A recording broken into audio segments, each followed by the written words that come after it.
Hi, Dr. Charan. Hi, Dr. Preeti. How are you? Good, good. Yeah, I think we'll wait for a couple of minutes for people to Okay, join. sure. Fine. Yeah, yeah. Yeah, few people are joining in. Yeah, I think mostly parents will be joining. Yes. Yeah. So, hello everybody. Today we are here to talk about behavioral and emotional problems in uh, children of various age groups. We have Dr. Preeti Sharma with us. She's my colleague and also a good friend. We work together at Kim's Hospital. She's a consultant pediatrician and neonatologist. She's been working for the past 4 or 5 years, Dr. Preeti, at Kim's. Yeah, in KIMS, I'm since the last 4 years. Overall, I've been working now almost 14 years. So, 14 years. Oh, 14. fantastic. Yeah. 14 years of your wisdom about children you're going to give today. Yes. Yeah. Um, So, so, any questions anybody has, please post them on this chat. We'll reply. Right, Dr. Charan? yes. Meanwhile, I think we'll talk about a few of the common issues. Maybe we'll give it 2 more minutes. It's just 7:01, I think. Yeah, I we'll think wait for 2-3 yeah, Dr. Preeti is the most punctual, minutes. co-panelist, I think. Yeah, we'll give some time Unavoidable, for people for to sure. join. So I was actually talking to a couple of parents today to know, Okay. what are the issues and how do they deal with it, because we're not talking about diseases, we're talking about issues, right? So I don't have Yes, children. behavior issues. Yes, I want to understand, how they're dealing with it, etc., etc. Yes. Yes. Somebody asked how to overcome after breakup, sir. So today, Suman, I think I we'll think do you'll this have to take some it other one to time. one. Hi, Suman. So we'll take this some other time. Today we are talking about, pediatric topic, that is, behavioral problems in children. So I think we'll stick to that. You can, however, post a question to my page. I'll try to answer. Yes. We'll start, Dr. Preeti. So Yeah, you're okay. also a mother, right? Alongside being a pediatrician. Yes, I have a 6-year-old kid, so yeah. Yeah. It's I'm aware of the behavioral problems personally and professionally. Right. So that is there. Right. Um, You get a lot of obviously, because you're a pediatrician, you get a lot of children across various age groups. Obviously, yes, people go to pediatrician for infections and various other physical conditions. Do you also yes. get children with behavioral problems? So they don't specially come for that, but when they come for like a routine vaccination visit or for some other visit, then they tend to ask about certain behavioral issues. And many times parents are not aware what is like a normal behavioral deviation and what is a problem, when they should go for a detailed evaluation. So I think that is what we are going to try and discuss here and help out the parents with, that when they need to be worried and what is just a normal deviation of a child's behavior and how they can just correct it with few simple things. You have been putting up quite interesting things on your page regarding children behavior related to, when they behave, they are internalizing or externalizing. So yes, they are just how they react to the situations in their life, change in school, bullying, all these things lead to certain behavioral changes. Yeah. We've not had any question till now. Should we start with the topic or should we wait for some question? I think we will start with the topic. And Okay. I think we'll take question because I feel most of the questions will be answered, hopefully, while we're speaking about it. Okay. I generally see two kinds of parents. Correct me if I'm wrong. One is that who is overprotective and very scared of Yes. even normal behavior. Yes. They come running saying that Mm. oh, Mm. something is wrong with my child. This is happening. Mm. Or I see people who underplay it. They'll be like, it's okay. Everything is okay. They tend to ignore a child's needs and behaviors. Do you Yes, see that's the style of parenting, but these two? yes, in fact, even personally, I have seen, not just like professionally, of course, we meet parents for a very short duration, so we really can't judge them. But even personally, with my daughter and her friends, I have seen there are two different type of parents, and some will just keep ignoring till the thing gets blown out of proportion, and some will be like, panicking over even one nail biting. Oh, why is my child biting her nails or his nails?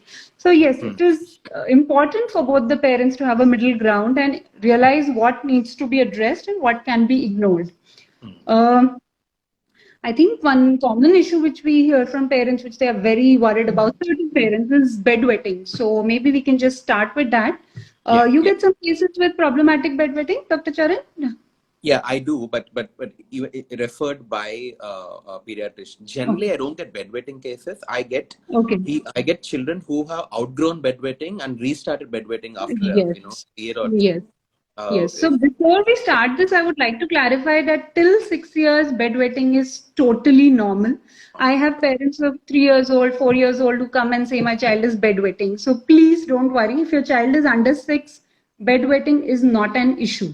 It is an issue when a 3-year-old, 4-year-old is still wetting his pants in school or her pants in school, but otherwise, nighttime bedwetting till 6 years is fine. Now, after 6 years, also, there are many aspects. First, if your child is still bedwetting after 6 years, then you need to visit a pediatrician. They'll rule out basic urine infections or any underlying cause. If that is not there, then sometimes just positive reinforcement and certain behavioral changes help. Now, in this platform, what I would like to ask you, Dr. Charan, is the cases in which there is a psychological or a behavioral reason for bedwetting. What is that case scenario? Because the medical ones we are dealing with, but there are certain cases that because of some changes in the family dynamics or in school. So, what are those scenarios, Dr. Charan? Change in the family dynamics is one of the most important reason why a kid is Okay. brought for bedwetting, especially when we tend to start suddenly caring and shifting the entire gravity of the family love and affection towards a newborn, because the baby is Okay. so young and needs attention. Yes. That causes some kind of insecurity in a child, because they can't clearly understand what is happening till now. Yes. He or she is the apple of their eye, and suddenly someone else is taking over the spot. So they because they'll be under a lot of stress, and also slightly attention to seek attention. I wouldn't call attention seeking behavior. To seek attention and care from the parents, they can restart bedwetting, but it usually works Okay. against them because parents are already overworked and tired of the taking care of the new baby. And when this happens, they'll start bullying and shaming and calling out the child. I'm not saying everybody, but some people do it. That causes more drift in child's psyche. Yes, in fact, Yeah. I have seen parents who have beaten up their children because even at 10 years they are doing that. So, yes, that's a big no. Please don't shame the child and try and understand. Do school factors like bullying and all also lead to this, or is it more the home Any, environment? mostly home environment, but any kind of stress, especially that is not Okay. expressed by the child, can cause physical symptoms like bedwetting is one of the most important thing. Yeah, that happens. Okay. Yeah. So, So, I think we've got a yeah, question also. yeah. E- How can How we can we deal with? deal with a four and a Yeah. half year old kid who started pooping in her pants after her stomach got upset once, now doing it in routine basis. Moreover, she enjoys when she reads our reaction. So I think this is similar to what we are talking about. The child was not doing it and then she started doing it. So maybe the infection could have triggered it.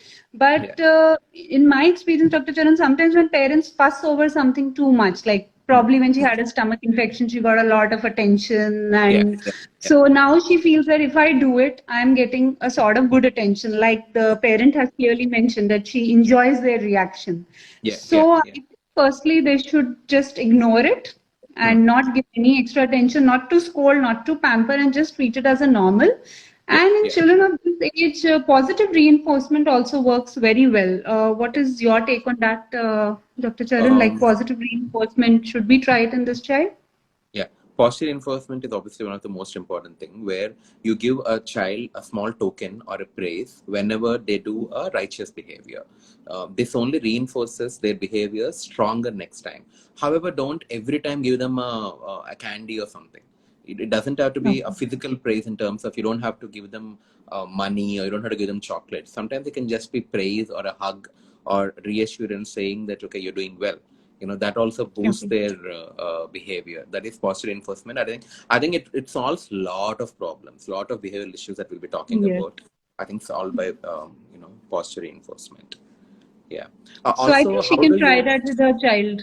Yes, For yes, this yeah, problem also, you can try that. The day she's not doing it, maybe give her some token, yeah, and over a period of time she should get over it. And don't worry, it's not such a big deal for a 4.5-year-old to for be doing your it. In fact, positive reinforcement works very well for bedwetting also. bedwetting Same also. principle applies for bedwetting as well. So like Yeah, if they don't do it for a night, you give them a star. If they get 4 stars, they can give them yeah, something yeah, small. yeah. I think that should work, Dr. Charan, in many cases. Yeah, that is true. Also, Dr. Preeti, how to toilet train? Does it happen physiologically, or there's a pattern where you toilet train children? Yes, so see, all children are different. So there is not one set rule book for every child. Typically, when they're around 15 to 18 months, they can sit on the toilet seat. But you should see if the child is comfortable or not. Like some children, if you make them sit forcefully on a toilet seat, they'll be crying. So don't do that. Give them a break of 2, 3 weeks and then try again. So Hmm. initially, just try by making the child sit for, say, 5 minutes, 10 minutes. And Hmm. you should do it right after the meals because that is the time they are most likely to pass stools. Yeah, And go about it very slowly. So initially just 5 minutes, then slowly when they are comfortable 10 minutes. Then you try to time it with their time of passing urine and motion. Also, you can have some special toy or book just for the toilet time. Like they have their favorite book or favorite animal. Just keep it in the bathroom or yeah, near the potty seat, and you can yeah, try that. But there is no one age. Like some parents will say, oh, my neighbor's kid is toilet trained at 1 year, my kid is 2 years or 3 years. Please don't worry. There is no fixed timeline. As I said, nighttime bedwetting by 6 years. Typically, regular toilet training by 3 years, 2 to 3 years on an average, most children should accomplish. But like once in a while, things do, change. Like once they start school, hmm. there is a shift of place. Like in this child's case, she was unwell, and after that, now she's doing it in her pants. So these changes may, disrupt it, but don't worry, the child will come back on track. Just lot of reinforcement, and don't make a big deal about it. Very Yeah, important. Like yeah, don't shame the child, or all those yeah, things are strictly no. yeah. So yeah, What if some bit of training is required. yes, yes. What if child is 6 years and parents waited for the child to get toilet trained, and now 6.5 Okay. years and still bedwetting? Yes. Occasionally, do you think they should come and Yes. see a pediatrician? Yes, they should. Because first we have to rule out urine infections, any Yeah, underlying kidney problem. yeah, Once that is ruled out, then we slowly work with like we restrict fluids. There is a pattern to that. For that you need a detailed visit. But till 6 years, nothing to be done. After that, one visit with the pediatrician, and then slowly with positive reinforcement and the changes which the pediatrician tells you, you should be able to achieve. So right. even some children don't, normal children achieve by 9 years, 10 years, so nothing to Yeah, worry. So yeah, yeah, yeah, just yeah. take it time, yeah. Also, some parents wake up children multiple times in the night to ask if they want to go use washroom. That also causes a lot of sleep disturbances. What is your take on it? So as I said, till 6 years, please don't insist too much on it. After 6 years, yes, you have to. So basically, some children are in their sleep is so deep that they will not be able to get up. So when, Yeah, like, supposing around 2 o'clock the child is bedwetting, so maybe at 1:30 you can put an alarm. So what works better is if the child herself or himself switches off the alarm and then goes to the bathroom, so that biological clock sort of gets set. So yes, yeah. it works, but I wouldn't say wake up the child every 2 hours. But okay, maybe once in a night is fine. Yeah, that should be fine. Right, right, right. Okay. Also, I think for parents, one important thing is, don't put their bed separately. Don't make them feel like outcasts. This happens. This happens in a lot of people. Their bedding is Okay. separate. They wash everything separately, which is fine. But don't Hmm. let the child see Yes, it. It exactly. does. You shouldn't. Yeah, Yes, yeah, yes, yeah. That's not a very good thing. So I think someone yes, asked about anger. So we'll talk about anger outbursts and temper tantrums next. yes. Yeah. Okay. So So I couldn't see the question, Dr. Charan. Any particular age they have mentioned regarding the no, anger they issue? just said, how can we avoid anger in children? It's a generalized question. Yeah. So basically, what I have observed and what parents also come, these anger issues and these temper tantrums are maximum in the toddler age group. Say from Yeah. 1 to 3 years they start. So they typically start with biting, hitting their parents, and just hitting strange children, pushing them, shoving them. They start like very mild initially. So typically, what happens, especially in our Indian households, there'll be grandparents, there'll be uncle, aunts. Everybody's like pampering the child. So he Hmm. hits somebody, or they find it funny when a 13-month-old does it. It's cute. So everybody It's will like, cute. okay, okay, just let it go. Then it becomes a habit for the child. So of course, you don't have to reprimand the child or scold or shout at the child, but you have to gently let the child know every time that what you're doing is wrong. Many parents feel, what will a 15-month-old understand? But that's not true. They do understand that if you keep saying no, this is wrong, and you don't encourage it, slowly they get to it. But on the other hand, you don't have to worry about it. These are phases. Almost all children undergo this phase of hitting, biting, that's like just pushing kids. So yes, but you have to emphasize every time. Another thing which is can be followed is timeout for Yeah, slightly yeah, older children, maybe yeah. 18 months plus or 2 years plus. When they do something like that, just ignore them. So you can start by ignoring them for say a few minutes, like just let them cry, let them hit you, let them do anything, just ignore them. So they will understand that this thing does not get a reaction. So sometimes babies and toddlers just do it for a reaction. Oh, we'll hit. Oh, they're angry. They're happy. Let's just see what happens. So that also works. But essentially, but sometimes it could be just as you mentioned, sibling rivalry, a new baby. So Yeah. suddenly they may start hitting, they may start punching. So then the parents have to give some extra love and attention to the child.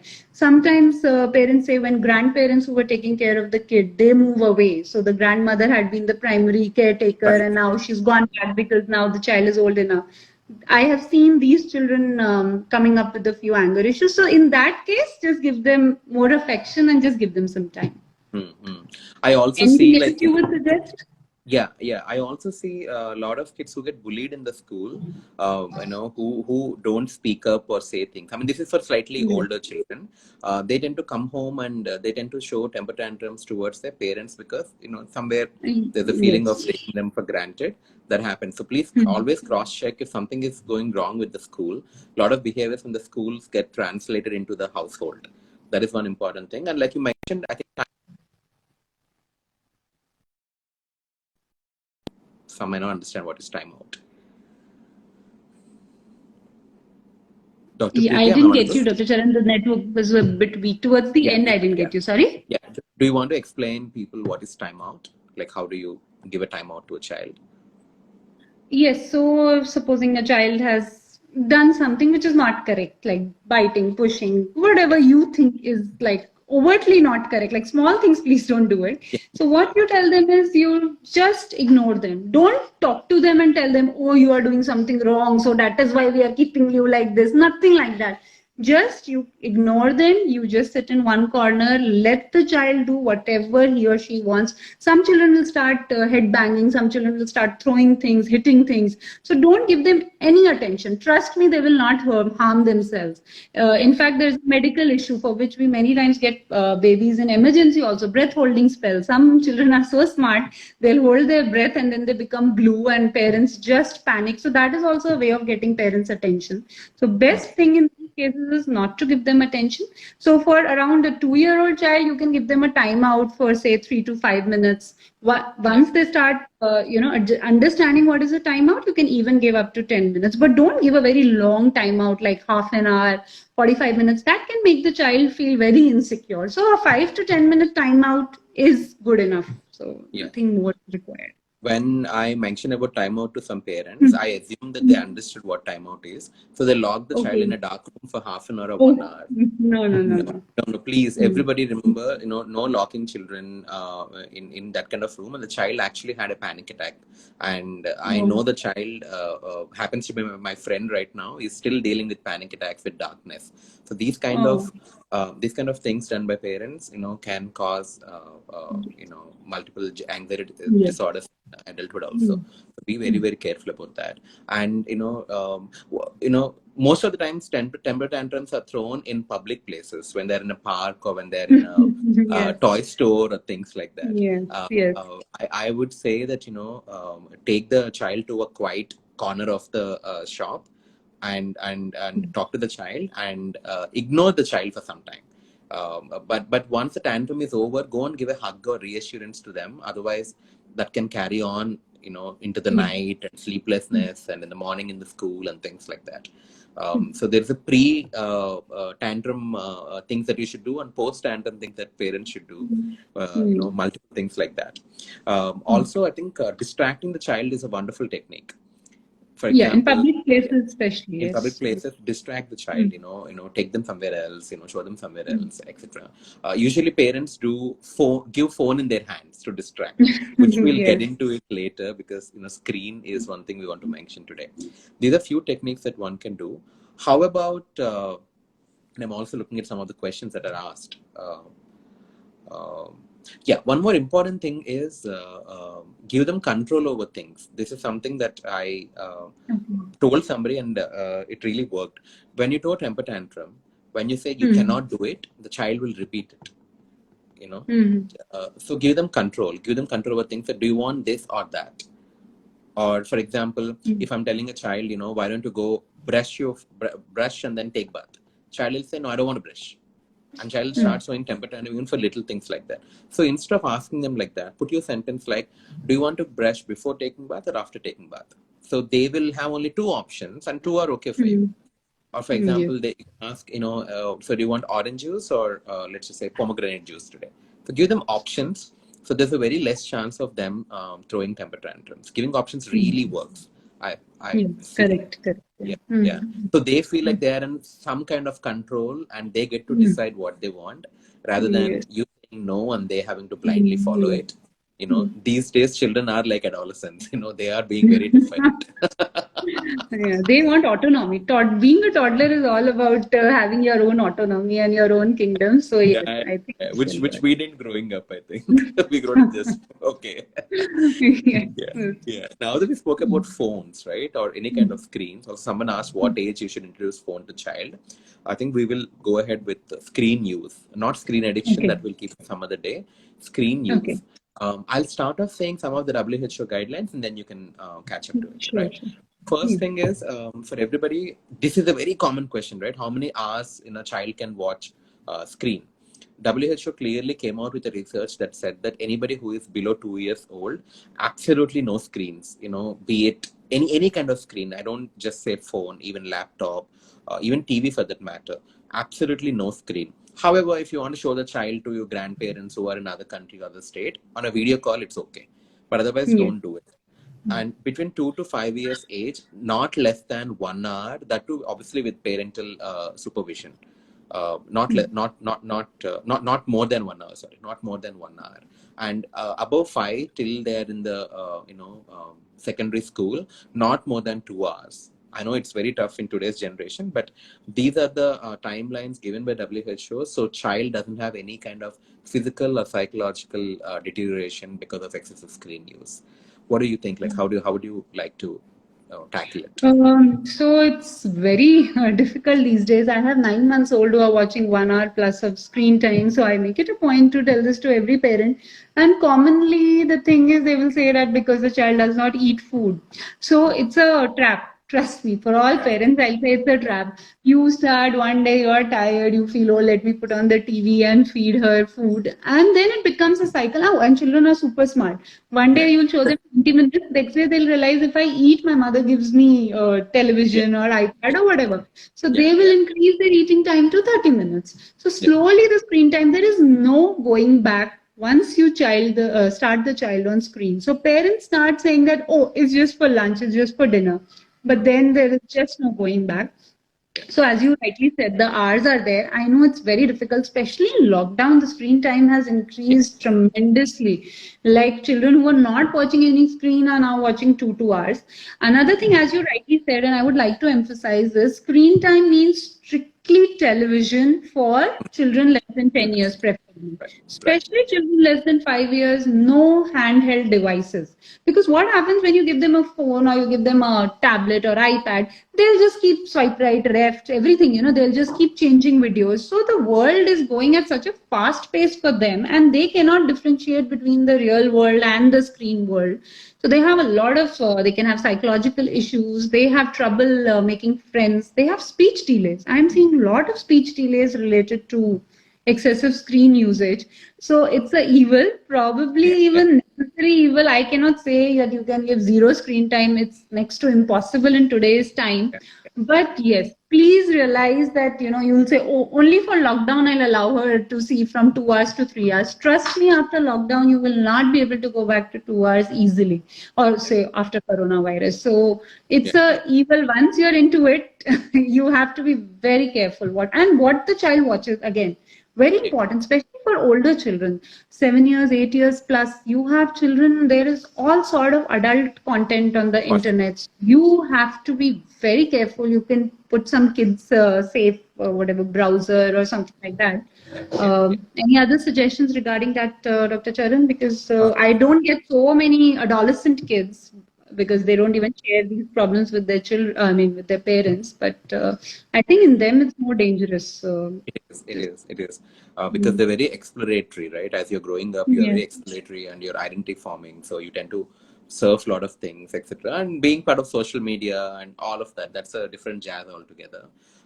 One important thing is, when the child don't get enough attention from the parents, Mm, they tend to, and they don't have siblings or they don't have enough friends. Their friend, easy friend, is obviously a screen, which is for yes. most of us when we are Mm, bored or when we are angry or yes. whatever. If you want to listen to music, watch somebody's social media, anything. World is just a click away on screen. So adolescents come up with screen addiction much more than younger children, and in them Mm, we cannot restrict saying that not more than 2 hours, yes. because Mm, mm, they have a lot of school projects these days, which we never had mm, with mm, screens. We mm, had yes. only on Mm, cardboards and mm, random mm, crafty yeah. things. Now, so children are using a lot of it. First of all, the most important thing is be a good role model, digital role model Mm, for your kids. You stop mm, using excessive amount of screen in front of them, so they learn from you, because children learn from imprinting, right? They look at you, mm, they observe you, and mm, they tend to do what they think you're doing is right. So first of all, mm, be a good digital role model, and please, for a lot of people who don't know what is parental control, check with your internet connection. There is something called parental control where you can monitor the child's activity, amount of the screen use, and what kind of content is the child watching. And some sites with adult content can be restricted. I know a lot of people who are educated also don't have the parental control put in the house for children. They think my child is too young, won't do any of this. But yes. yeah, Mm, because it's very dangerous. So please put that first. And next, turn off Wi-Fi every day, at least 1 or 2 hours before bedtime, especially your child's bedtime. This is mm, extremely important. These days, children are having their separate rooms. They tend to mm, go and turn on the Wi-Fi, probably lock the doors, and they can watch any mm, kind of content. And getting exposed to such adult content at a sensitive age is not good. It's not going to do well for their psychology at all. So switch off the internet, and you have the control over it. And also in the house, please put no screen areas, where, for example, dining table, or mm, family time. Whenever you're having a family room or family time and things like that, make sure screens are not allowed. Not just for your children, even for you. It usually happens both of you are working, and you can get work mails, but they can wait for half an hour, 45 minutes, because it's not your work timing, it's your family mm, time. These are very, very important, especially eating along with the screen use can cause obesity. And there's a great research done mm, in USA where a lot of kids who are obese are mainly because of eating along with the screen. Time passes by, mm. and even for us, even for adults, it applies. Yes, So yes. yeah, True. food should Mm, be at the dining table and not in front of TV, and don't give screen to the child. And the child is watching something on the mobile, turn off the TV. A lot of people tend to put the TV on, keep listening to whatever is happening, and also be mm, on the phone. Tell them only one device is allowed, and okay. you Mm, make a plan with them. Tell them, hey, I'm thinking I'm gonna have no screen areas, these areas. What do mm, you think? Make them your mm, partner in deciding about screen use, and tell them it's not for them, it's for everybody in the family. mm, So that way they'll be more receptive, saying that, okay, my parents are worried about their health and my health. It's not mm, just they're imposing bans on me. If they know that you're imposing a ban on them, arbitrary ban never works with children. Just know that you have to work your way around it, and try to find middle ground for both of you. Let's just say I'm saying 2 hours you can't watch before bed, and if they say 1 hour, make it 90 minutes. Say 90 minutes you can't watch screen before bedtime. Come to a middle ground. It really mm, works, and simple things like that. Also, I think having a charging port not in the child's bedroom, somewhere else, really helps. So they don't have to like keep walking downstairs or upstairs or wherever to charge the phone. That is one important thing. In this way, their sleep also don't get disrupted. Anything else for you to add? Yeah, so rightly, as you said, it leads to obesity. So many times I have parents, if I tell them, especially for the younger kids, the child will be very good weight, no problem. And the mother will say, no, if I switch off the TV, my baby eats less. So that's what I try to make them understand, that that is what your child is supposed to eat. Like being obese, like they will say, oh, all other kids are, bigger than him or her. But if your child is doing well on the growth centiles, your pediatrician will tell you that, then please don't try to force feed the child and use TV as a medium for doing that. If the child is playing, child is done, say in like one chapati, that's probably good enough for the child. You don't have to force feed him or her two chapatis by switching on a television. Television and screen is a trap. The less you give to the child, the better you are. Otherwise, it just keeps increasing. There's no going back. That's what I've observed with all the patients I have seen, because once they give it to the child, going back is extremely difficult. So better not to give it only in the beginning. I think that's it. Also, when I have parents coming to my OPD, for their own psychological issues, if child is disturbing in between, parent just gives her the phone saying, just keep quiet, see something on the I understand it's not easy parenting, but these little things that you do becomes a pattern, and maybe they'll start seeing that, okay, if I get irritated, my mom gives me a phone, so I get irritated now. So they can have temper tantrums and screen use together. Just know that your kid could be more smarter than you with these kind of things. So be very careful with that. And also, another thing is, a lot of parents see like regular movies with small kids. That like say Telugu movies, or the child will try to copy the hero. That's not correct. Just show for the younger kids I'm talking about. So less than 5. Make sure they see appropriate, even up to 10 years. There are age appropriate kids channels. So please show them that. So don't just show them any movie or any content. Once in a while, okay. Maybe when the whole family is going for a movie, that's fine. Maybe once in a month or once in 2 months. But on a regular basis, don't show them regular movies. I would strongly recommend that. That's a common problem in our setup, in Indian setups. They will be with the grandparents and seeing a Indian soap opera, or that is not good for the kids. So but once you start watching regular movies, they will not have heart to go back to the animated movies or kids movies. So don't get them sensitized at all. I mean, at least till a particular point of time, because I think we all learn mostly from movies. Whatever we learn, trust me, be it how to handle relationships, or how to be friends with different kinds of people, how to form our identity. So it's very, very important, especially in older children also, regulate the content. When someone is saying it is adulterated, please take it seriously, right? These are thankfully most of the Hollywood and the foreign movies have a age rating, and it's very appropriate. Like because for my daughter, I always follow it, and I find it actually suits to the content. Like the ones which are just parental guidance are like very basic. Like the ones which are 12 plus definitely have some content. Or for some movies you have to sit with the child, which are say 7 plus, 8 plus, so to explain certain parts to them. So yes, that age guidance is very appropriate and should be followed, I feel. If parents are not aware, there is a age guidance for at least English movies. I don't know about the Indian movies, but English movies. Indian ratings, like I really don't. I really doubt it. Yes, they only have. They can be violent and bloodshedding, and they still call it a family drama. So I don't understand that at all. Also, do you think we should move on to sibling rivalry, because I think that is yes. So do you want to tell what is sibling rivalry and like? So I think all parents with 2 kids have faced it sometime or the other. In fact, I think even we still have it with our siblings. Sibling. Yes. So basically, it's like when, especially sibling rivalry is more for the older child. See, the older child is the apple of everyone's eyes. Everybody's pampering him, from parents, aunts, grandparents, and then suddenly the younger kid comes in the picture, and all the attention goes to that baby. Now we see sibling rivalry in many forms. Many times parents come to tell me the child is extremely affectionate towards the baby, but the child has started doing some things like thumb sucking, like which a baby does. The child has started bedwetting, which he was not doing. So basically what he's trying to do is, in his mind, the baby gets all the love and attention. Also, let me behave like a baby. Some children, it's much more severe. They just dislike the baby, not in a like very adult type of way, but Yeah. yes, they will try to harm the baby when nobody's looking. They'll pinch the baby. Fix the So baby. yes, and especially these problems are more when the age gap is not so much. See, if the older kid is say 7 years, 8 years, and the younger is a newborn, then you won't have these issues because the older one is mature enough to understand.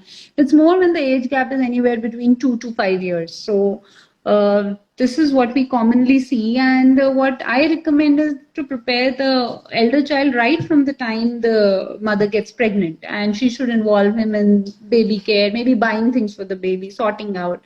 Very important to involve the child in baby care, and of course, having a newborn baby is exhausting Yeah. for everybody, but still, when you have an older child, you have to take out certain amount of time in a day which you will give exclusively to the older child, and it will not be shared with the newborn baby. Mm-hmm. So that does work. Any suggestions you have, Dr. Charan, for this? No, that is I think wonderful what you said. Involving them right from in the antenatal period, Yes. taking them for the scan, showing them scan that this Yes. is going to be your brother or sister, and buying clothes for them, or asking if you want to hand down some of your clothes to your sibling, and things like that will generate curiosity and warmth for this. But however, I tell every parent, at the point that you're having a second child comes into the family, the utmost attention that if anybody needs, that is your older child, not your younger Yes. child, because that's the most sensitive period of adjustment. Relatives will come, they don't even they just say hi and they go to see the baby, they take pictures of the baby. This can create some kind of jealousy, or you know much more actually dangerous thing. It depends on the family history and things like that. So that's the time where you're supposed to give more attention to your elder child, because a younger baby will not be knowing if you cared Exactly. in terms of if Yeah. you kiss them, if you hug them, if you played with them, they wouldn't know. They're too young to realize it. So this is the time where at least your older child knows what is happening. So that's one great way. Or you can separate and give undivided attention between both. If father is spending time with the older child and mother is spending time with the younger child, and vice versa, they have to reverse the roles as well. This really helps. Also, after the child grows up a little bit, scapegoating happens. This is one of the important thing with sibling rivalry. Just understand, every child is very different. Every child's intellect is very different.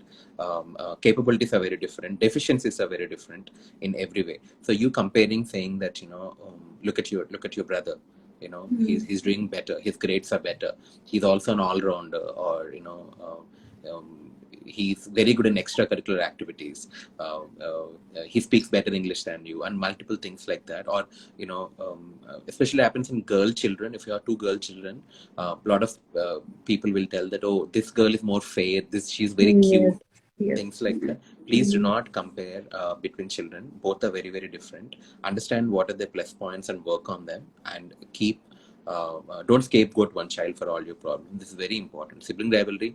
If you are scapegoating a child, your other child is not going to be angry with you. He's going to be angry with the other child, thinking that, okay, this baby is the reason why my life has become so distressful.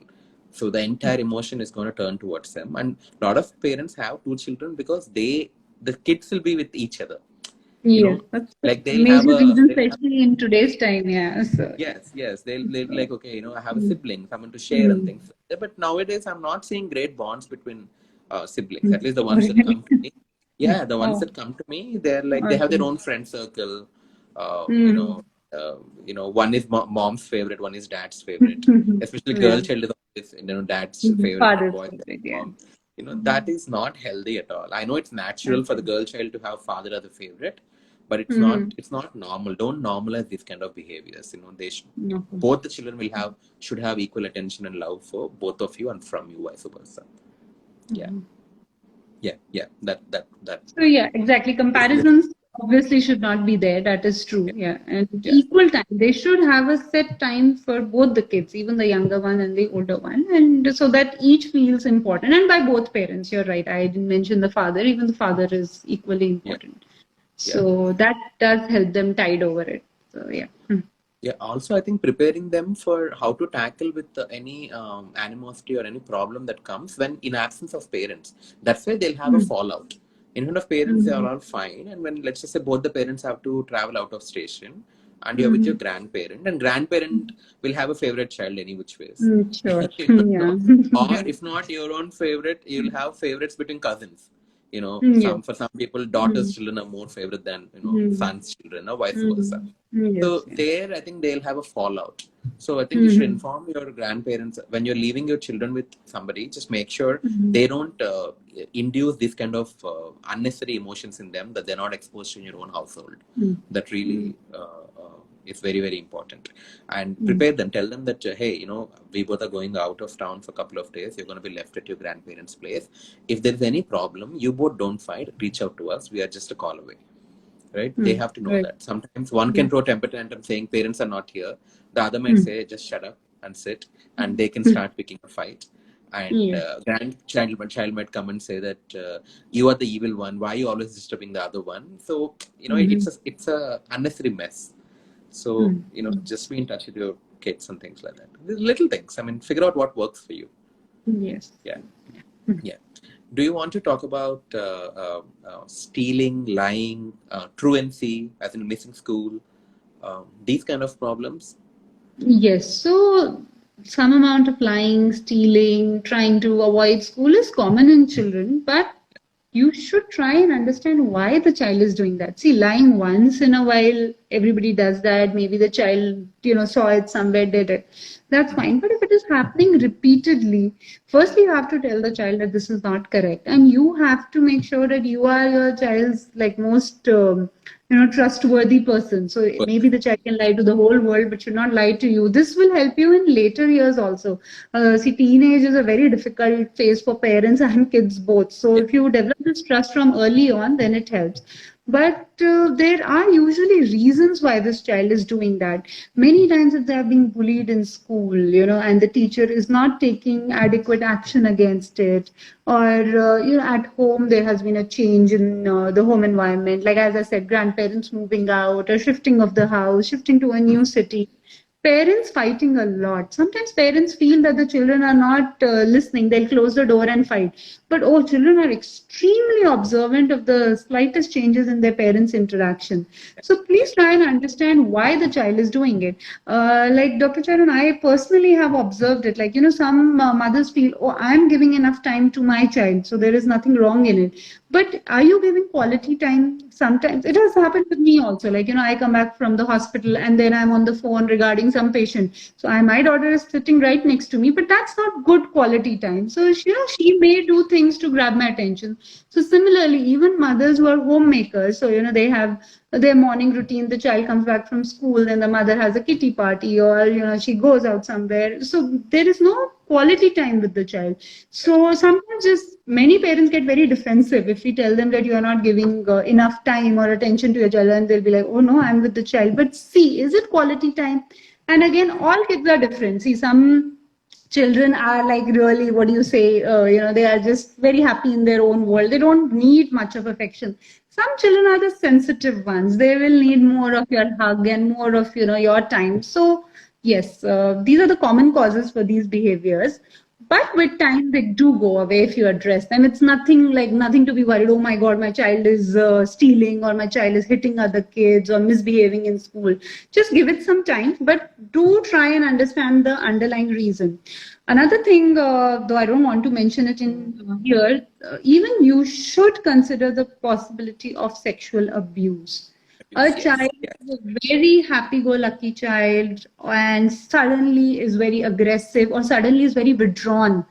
And you feel there is nothing else. You feel you are giving enough attention, nothing is wrong at school. Please, please don't think that that's not a possibility. That is always a possibility. So if you rule out the other things, please think about it. Yeah, also a very common possibility. Even with the boy children, not just the girl children, even boy children. Yes, in fact, surprisingly, Dr. Charan, I read a recent data. Boys as children are more commonly sexually abused. Reason being, we don't think of boys being abused. Think of it. Yes. Yeah. True. No, you're absolutely right. Sexual abuse is something that one should be always watching. It happens when you with your closer ones, as in by your closer ones. Perpetrators are not somewhere in the school or somewhere else, they're usually I'm not generalizing again, it could be your own brother, or it could be the baby's uncle, and things like that, especially when you leave the children with, any kind of people, just know that, just do a proper background check and things like that, and know only if you're safe, leave your child. It's a very sensitive topic, I think. Yeah, it's very scary also for any parents. It's the worst nightmare, right? Yeah. I got a little stumbled with that topic. No, I think that's a topic for a bigger discussion. But yes, I was just saying that good you mentioned, because that is something which should be, once you are like sure, okay, because sometimes you may think, oh, I'm giving enough attention. School teacher is saying no, there's no bullying, nothing. Then don't just have a blind eye. Keep it in the back of your mind. Obviously, that shouldn't be the first thing you should think. But yes, it shouldn't be completely ignored. So yes, and nowadays all schools are also having like talks on good touch, bad touch, but even parents should start. Many parents, I'm quite surprised. So I took a topic about this, talk on this for like kids who were in 5th grade and 6th grade, and I was quite surprised that many of the parents had never spoken to their kids about good touch and bad touch. And when I spoke to the parents, they were like, "Oh, aren't they too young? We thought, you should start talking about it to them when they are, say, 10 years or 11 years." I was like, "No, even children as young as 2 years, you can at least tell them that these are the private parts and nobody should touch them." Even a 2-year-old or a 3-year-old will register that much. Maybe not a 2-year-old, but definitely a 3-year-old. So, but you can start from as early as 2 years to tell them that, okay, this is the private part. So please talk to them about it. Don't make it a taboo. That's the problem in our society. We think it's we can't talk to such young children. You should, just in their language. There are many videos available on YouTube.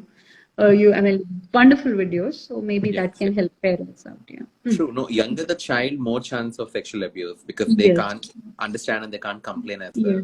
So be extremely careful. There are wonderful videos online also for you to show child about what is a good touch, what are the no-go areas, what are the okay areas, and who can touch where, what gender roles and things like that. These are very, very important. Rightly touched. Talking about these behavioral symptoms, right? Lying and stealing. So I want to talk about one of the patients that I saw, a couple of years back. I still remember it because this girl was brought with, family and grandparents to me, waited outside my department for almost half an hour or 45 minutes, and they all came in. I thought could be a seizure or, one of the neuropsychiatric manifestations rather than psychological things, I thought, because everybody has come together. Apparently, she stole some money from teacher's purse in the school, and she got caught. So, and they obviously called the parents and told, and the parents are like, okay, this never happened, because they're decent. They're moderately, I think, well-to-do families financially. So they brought the child saying that what is happening with the child and everything. And obviously, it's very difficult to interview a child. They'll never come out with it. And they'll never tell you. And obviously, they deny it. And I used my own technique and I spoke. Not the first session, but second session when she came, she told me that her father has a financial issue. He lost some money in a business. So his mother, her mother and father both are fighting based on this, saying that mother told father not to invest money into certain business, and he did. So they both are fighting. This kid didn't understand any better, so she thought she can take money from wherever source it has and can come and give father, so he can probably rebuild his financial status. When I asked father how big is the financial loss, he said it's nothing that we can't recover from. But children, things get translated in a very different way. Her intention is great, but then what she tried to do is not good. And again, teachers knowing, and couple of kids got to know, they bullied her, and things like that. I think what happened after that played a bigger impact on her psychological health than what she actually did. So sometimes this kind of behaviors is better to ignore. Don't give too much attention to it than what it deserves. I think they will die out eventually. Yes. Yeah. These are a few things. I think we'll take a couple of questions because I think we have last. Anything else, Dr. Preeti, you want to address? Any other behavioral symptoms are we missing out on? Thumb sucking is one, but if we have some questions, let's take them. Then we can. If we have time, we can talk about thumb sucking. Yes. We can talk for 2-3 hours also. There are a lot of issues. Yes. Talk about. Somebody, I'll read out the questions to you. I think that will work well. So, my son is 2.9-year-old. Why kids keep on asking for something repeatedly, like I want. After saying yes, I'm giving you, they're not giving time to reach to them by leaving our work. Is there any problem? Okay, I think the child is very impatient. When child wants something and he Yes. wants it, Yes. uh, Yes. yeah, not giving enough time. What do you think? What do you think you have to say? I mean, also you're a mother, so you might be having So wonderful this techniques than is me. like what we were talking about. So this is whoever's asked this question. This is another variation of what we were saying. See, the child, it's nothing but attention seeking, and it's a very smart child. The child knows if you're busy in work and if he'll keep pestering you, give me, you will Yeah, probably end up doing it. So even my own daughter used to do it when I used to be on an important call from the hospital, and she used to understand that yes, would come and ask me, "Can I have chocolate?" And I'm like, "Okay, go and have it." But with time, I understood, and I was like, "No, you are not getting. Okay, let the person on the other end think what they want." So you have to be persistent. If the yeah, child is persistent, you be doubly persistent. Let the child keep asking, you keep saying no. As I said, children are extremely smart. And see, one time, first time he'll ask for 5 times. If you agree on the fifth time, next time he'll ask for 7 times, then for 10 times. So you have to know what are the things which you will absolutely say no for.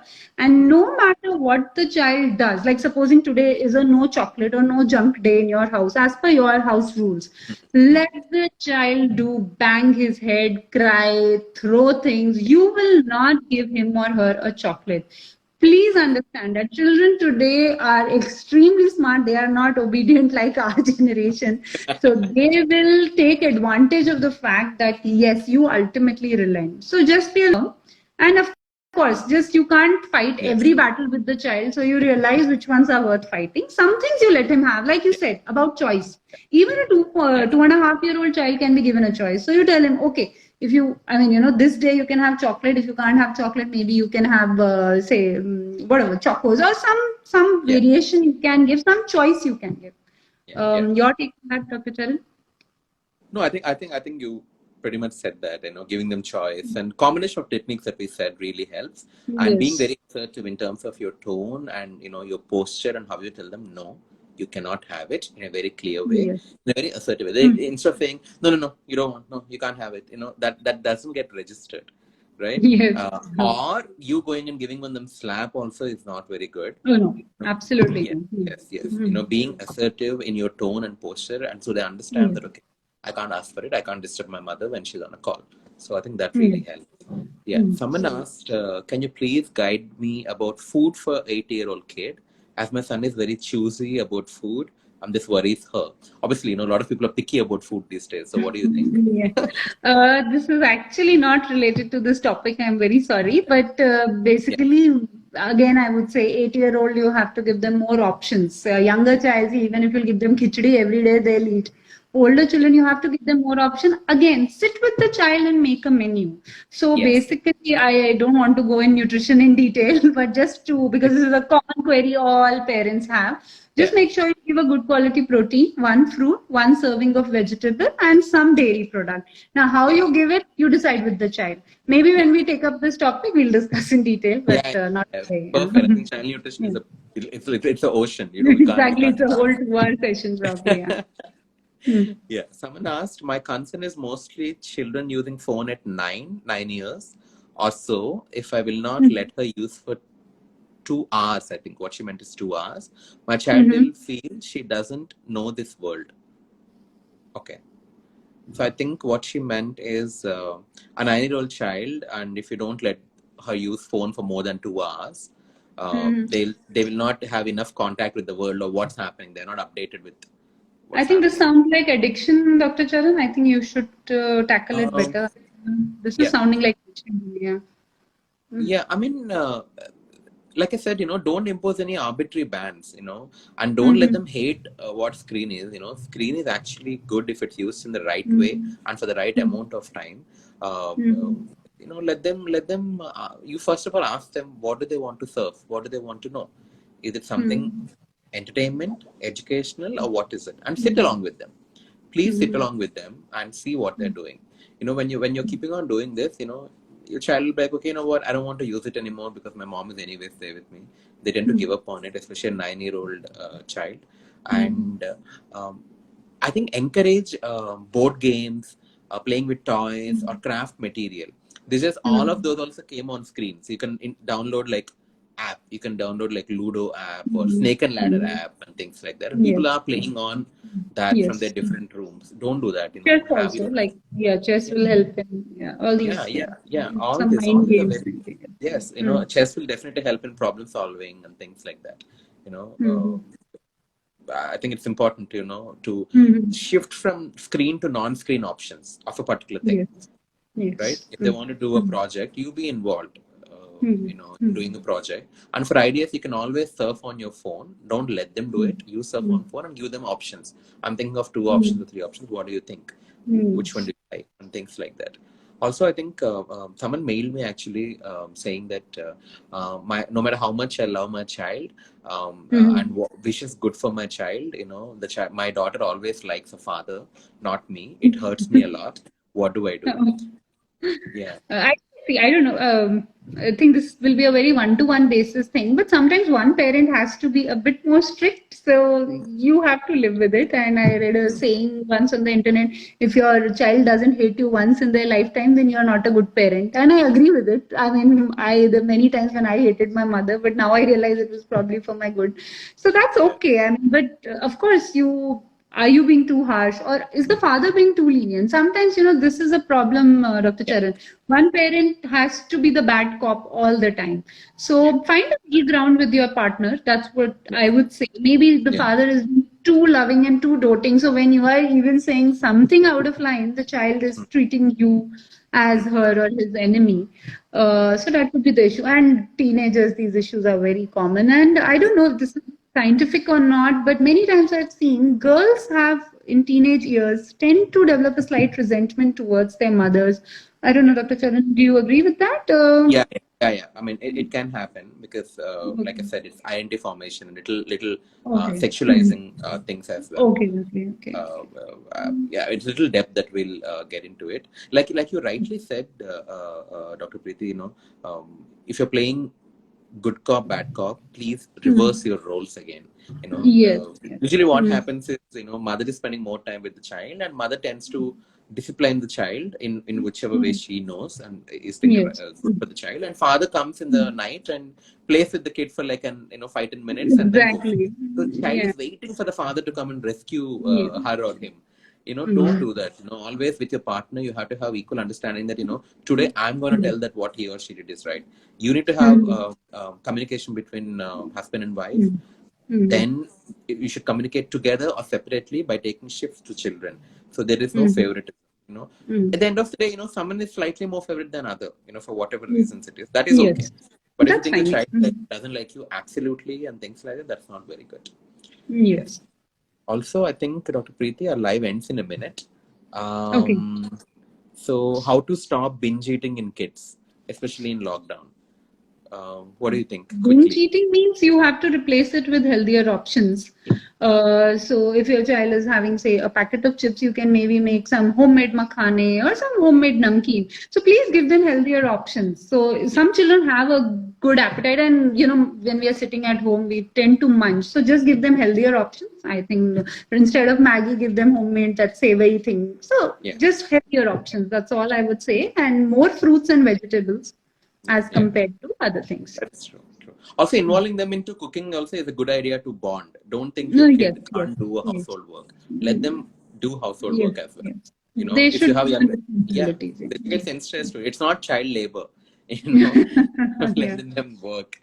Yes, I think unfortunately there are a couple of questions, but I think our live ends.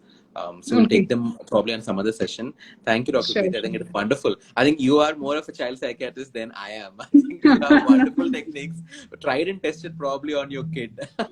Failed also. Some failed. So yes, I have a bit of experience with friends, family. But one thing I would like to end it with, Dr. Charan. So we tried to say that a lot of things are normal. But if you feel that it is way too much, please don't hesitate in consulting a child psychologist, child psychiatrist, or a pediatrician. I mean, there is no taboo. At the most, what we'll say, it's normal. But if it is something more which needs a little bit more care, please don't ignore it. These days, these things are not taboo at all. So I'll just like to end with